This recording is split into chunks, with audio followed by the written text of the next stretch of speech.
L'info du Grand Lille en continu. Adrien Lannoy.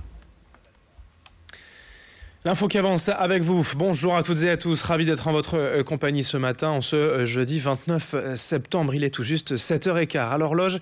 Bon réveil à toutes et à tous. Voici le journal de la rédaction. Avec d'abord vos prévisions en météo. Aujourd'hui, il y a une nette dégradation attendue en ce jeudi, avec un temps plus nuageux, plus maussade et plus humide. Surtout des pluies prévues en effet cet après-midi. Et du coup, une petite baisse des températures, 19 ou 20 degrés attendues au meilleur de la journée. Les prévisions complètes, bien sûr, à retrouver après ce journal. Un mot de l'info trafic également ce jeudi matin, avec déjà quelques ralentissements sur l'A25 du côté de la Chapelle d'Armentières, sur l'A1 également entre Falampin et Seclin. Le trafic bien sûr de plus en plus dense à 7h15 ce matin et on en reparle après ce journal et de toute façon tout au long de la matinée. L'actualité du jour à la une en images, c'est d'abord l'emploi des seniors et pour dire les choses plus directement, le chômage des plus de 50 ans. Dans l'agglomération aujourd'hui, un demandeur d'emploi sur 5 est âgé de 50 ans et plus. Le chiffre est d'ailleurs en constante augmentation depuis 2008, environ 144% de hausse sur cette période. Bien souvent, le regard porté sur ce public reste négatif, d'où l'enjeu des assises métropolitaines organisées hier à Tourcoing. Faire changer les mentalités des acteurs économiques de notre métropole en proposant des solutions, des plans d'action et des aides à l'embauche. On en reparlera tout à l'heure à 7h30 avec l'exemple d'une entreprise à Marc-en-Barœul qui compte plus de 10% de seniors dans ses effectifs. Autre info d'ailleurs concernant l'emploi également dans ce journal. La région et McDonald's ont signé hier une charte d'engagement pour l'emploi pour la création de 150 postes en CDI d'ici la fin de l'année dans les Hauts-de-France. Le président Xavier Bertrand était présent au restaurant du Faubourg de Béthune à Lille pour signer cette convention. Une manière de montrer que l'emploi reste sa priorité pour la région et pour l'entreprise. C'est aussi l'occasion de rappeler que les fast-foods ne recrutent pas seulement des étudiants à temps partiel et en contrat précaire comme l'on pourrait croire. Le secteur recherche aussi des postes de responsabilité à temps plein. Les perspectives d'évolution seraient d'ailleurs réelles et rapides. Exemple avec Marina, 25 ans, entrée chez McDo comme d'autres, étudiante il y a 6 ans. Elle est aujourd'hui première assistante et se verrait bien diriger un restaurant prochainement. Son témoignage au micro d'Idil Gunaï. À partir du moment où je suis rentrée en 2010, j'ai apprécié mon métier comme jamais. C'était mon premier métier. Je me suis dit, si c'est ça, la vie active, j'aime. Parce qu'on disait toujours, fais des études, ne sois pas pressé de rentrer dans la vie active. Et finalement, moi, j'ai apprécié de suite. Et la confiance que m'a donnée mon entreprise, pour moi, j'avais pas envie de les décevoir. Et pour moi, j'ai tout gagné chez McDonald's. La confiance en moi, surtout.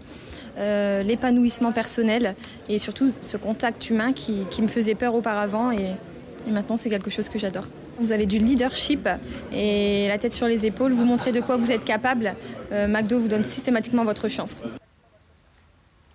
L'actualité nationale marquée aussi ces jours-ci par l'annonce du ministère de la Culture. Les cirques familiaux sont désormais inscrits au patrimoine culturel français.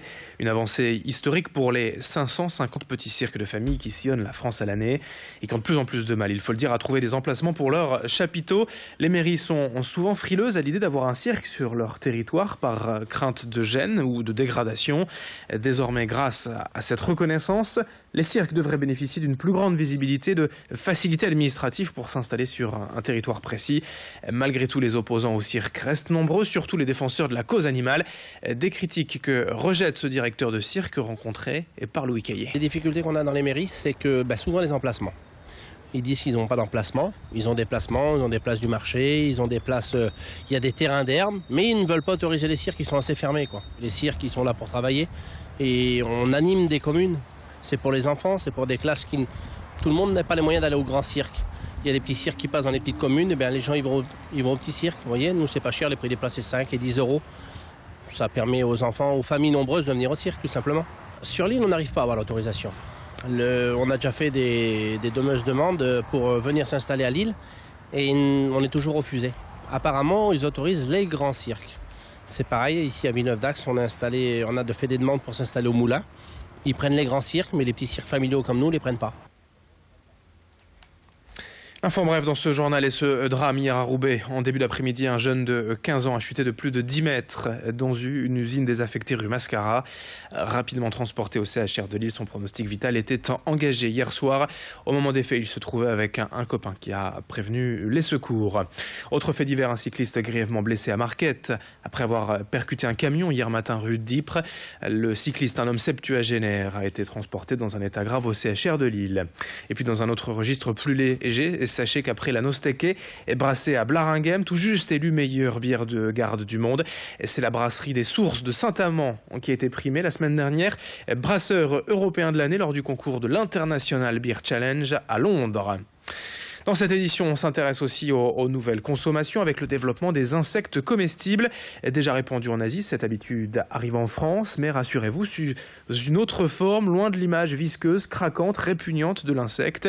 Ici, ce sont des biscuits apéro, aromatisés, du chocolat, des pâtes qui servent en fait de base aux insectes.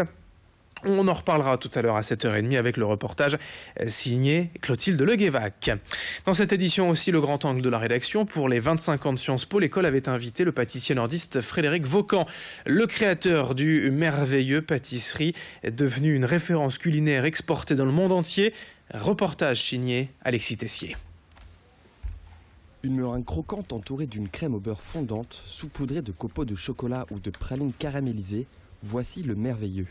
Une véritable spécialité du Nord. Au merveilleux du Vieux-Lille, on en vend jusqu'à 1200 par jour, confectionnés avec passion par une dizaine de pâtissiers. Un gâteau typique de chez nous qui fait des curieux et de nombreux heureux dans la France entière. Nous sommes en vacances et nous avons connu le merveilleux en passant devant la pâtisserie. C'est fantastique. Fantastique, c'est le mélange de textures, la légèreté de la crème fraîche, le chocolat et la meringue, c'est fabuleux. L'association des trois, c'est magique. Je pense qu'on ne retrouve pas l'identique dans aucun dessert.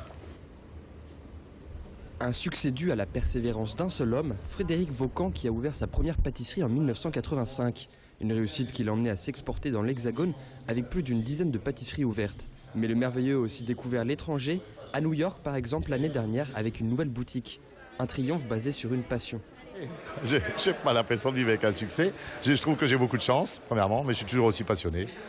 Je me régale toujours autant à faire à manger, que ce soit des merveilleux et n'importe quoi d'autre. Je passe ma vie à faire à manger. Et ouais, j'ai de la chance d'avoir envie en fait. C'est surtout ça. Le succès ne s'arrête pas là. Un merveilleux verra le jour dans peu de temps en Asie, à Shanghai. En ce qui vous concerne, dépêchez-vous de goûter cette merveilleuse spécialité avant qu'il n'en reste plus. Ça porte bien son nom, c'est merveilleux. Et c'est la fin de ce journal. Dans un instant, à suivre vos prévisions météo sur Grand Lille TV.